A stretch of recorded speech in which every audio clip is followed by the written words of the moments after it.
C'est bon. Chères jardinières et potagers, Anémone Beausoleil, botaniste amateur, spécialiste des tubercules, je suis votre conférencière invitée. Alors, un petit coup de bêche, et nous voilà plongés dans les profondeurs de l'Ulce, en ces temps lointains où Cortés découvre le Mexique, Pizarro le Pérou, et une quinzaine d'années plus tard, Jacques Cartier le Canada. Imaginez un peu les récits fantastiques que ces aventuriers rapportent aux habitants de l'Europe, qui les écoutent fascinés, étonnés, perplexes, effrayés, émerveillés, abasourdis. Mais ces explorateurs ne reviennent pas les mains vides. Ils rapportent avec eux des tas de plantes inconnues. Pommes de terre, patates douces, piments, poivrons, fèves, tomates. Mais attention, méfiance avec ces plantes inconnues. Comment les apprêter? Est-ce bien raisonnable d'y goûter? Elles sont peut-être dangereuses. Tout de même, elles ont l'air bien appétissantes. Samuel, le fameux Samuel de Champlain, l'explorateur parti en 1603, mesdames et messieurs, pour jeter les bases d'un établissement français en pays de Canada. Le fondateur de l'Acadie et de la ville de Québec, celui-là même, mesdames et messieurs, qui effectua 11 voyages en Nouvelle-France, c'est-à-dire 22 allées et retours, à affronter les mers déchaînées, les pirates, les monstres marins. Mais surtout, mesdames et messieurs, Samuel de Champlain, le premier à avoir fait mention de la plante à la forme bizarre qui s'appelle... Ah ben voyons, j'allais le dire. Qui s'appelle comment déjà? Ah, suis-je bête, mais oui. Qui ne s'appelle pas encore topinambour. Ces tubercules, ridés, violacés, sont consommés depuis fort longtemps par les autochtones de la côte nord du Saint-Laurent. Ceux que l'on appelle les montagnais, Inuits de leur vrai nom. Ce qui veut dire dans leur langue êtres humains. Les Inuits donc donnent à ce tubercule le nom de chicupi. Mais voilà qu'on les surnomme noix de terre, truffes, poires de terre, pommes de terre, ou bien écoutez l'affreux nom, poux de terre. Mais une idée qui vient des Vosges, je me demande à quoi ils pensent là-bas. On les appelle aussi soleil de pourceau, bon, ben, sans commentaire, ou bordon de Canada. Bon, alors, mesdames et messieurs, en ce temps-là, tourner à Bordon de Canada signifiait être vieille fille. Mais surtout, on les appelle artichauts de Canada. Plus communément, j'ose le dire, cul d'artichaut. En 1606, Marc Lescarbot,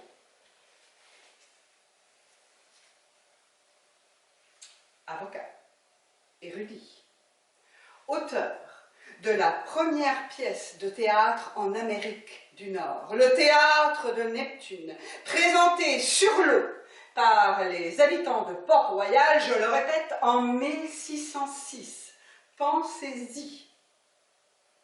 Marc Lescarbot est aussi en quelque sorte le chroniqueur de Samuel de Champlain. Écoutez-le. Il est en cette terre sorte de racine, grosse comme un nabot ou truffe, très excellente à manger, et ont un goût retirant au carde, voire même plus agréable, lesquels, lorsque plantés, se multiplient comme par dépit, que c'est merveille.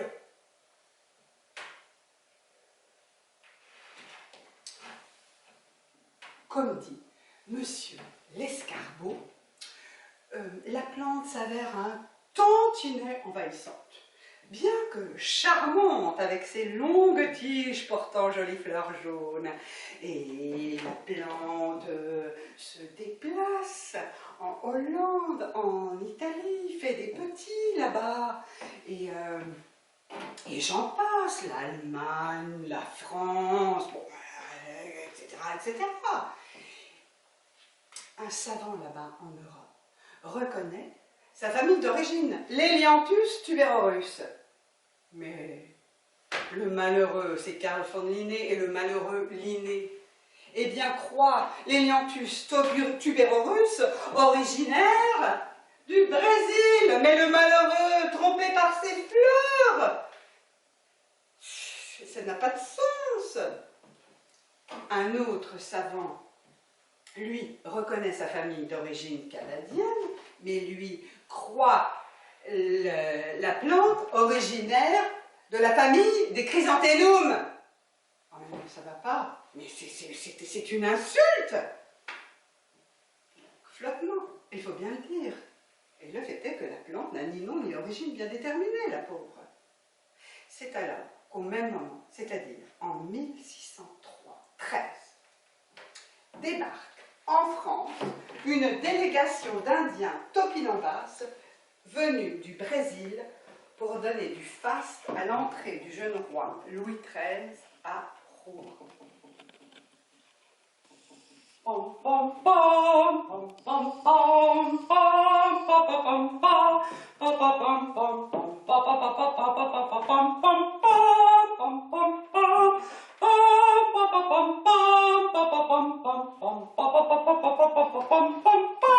Alors ces Indiens topinambas n'en étaient pas à leur premier voyage d'apparat en France. Non, non, non, non, non. Ils avaient là-bas toute une réputation et les foules se pressaient dans les rues pour les voir danser et agiter leurs plumes. Des plumes, ça fait tout de suite de l'effet.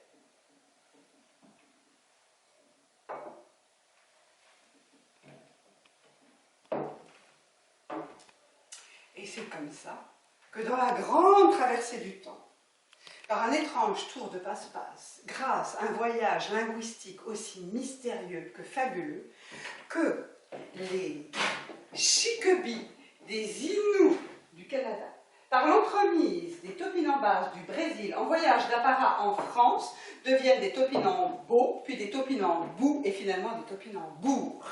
Mais attendez, ce n'est pas terminé. Les Anglais les surnomment Jerusalem Artichoke.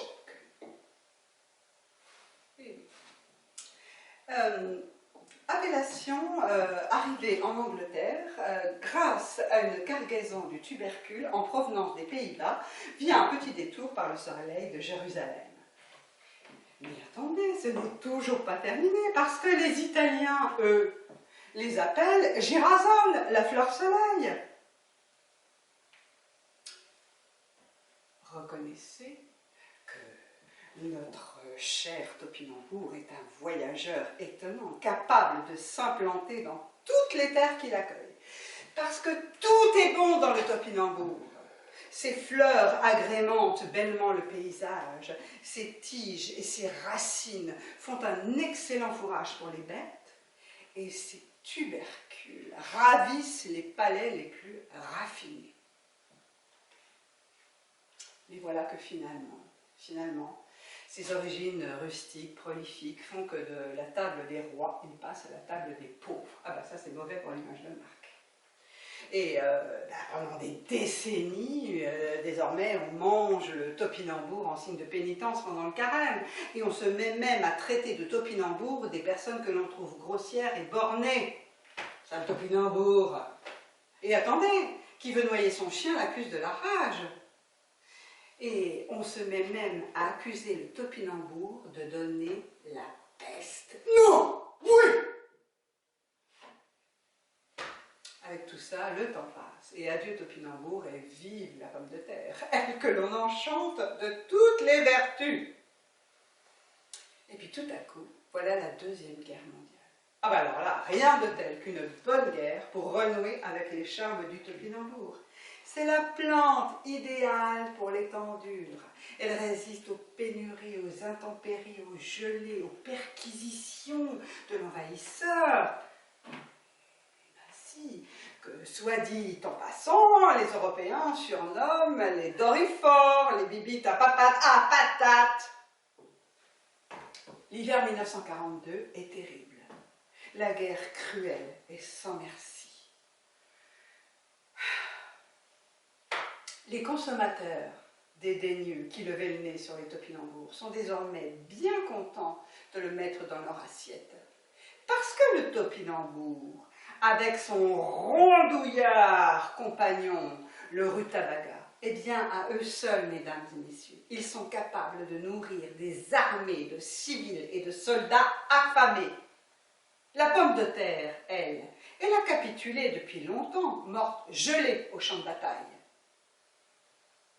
La guerre terminée, la victoire consommée, voilà notre valeureux, notre courageux, notre résistant topinambour tombé dans le mépris et pire encore, dans l'oubli.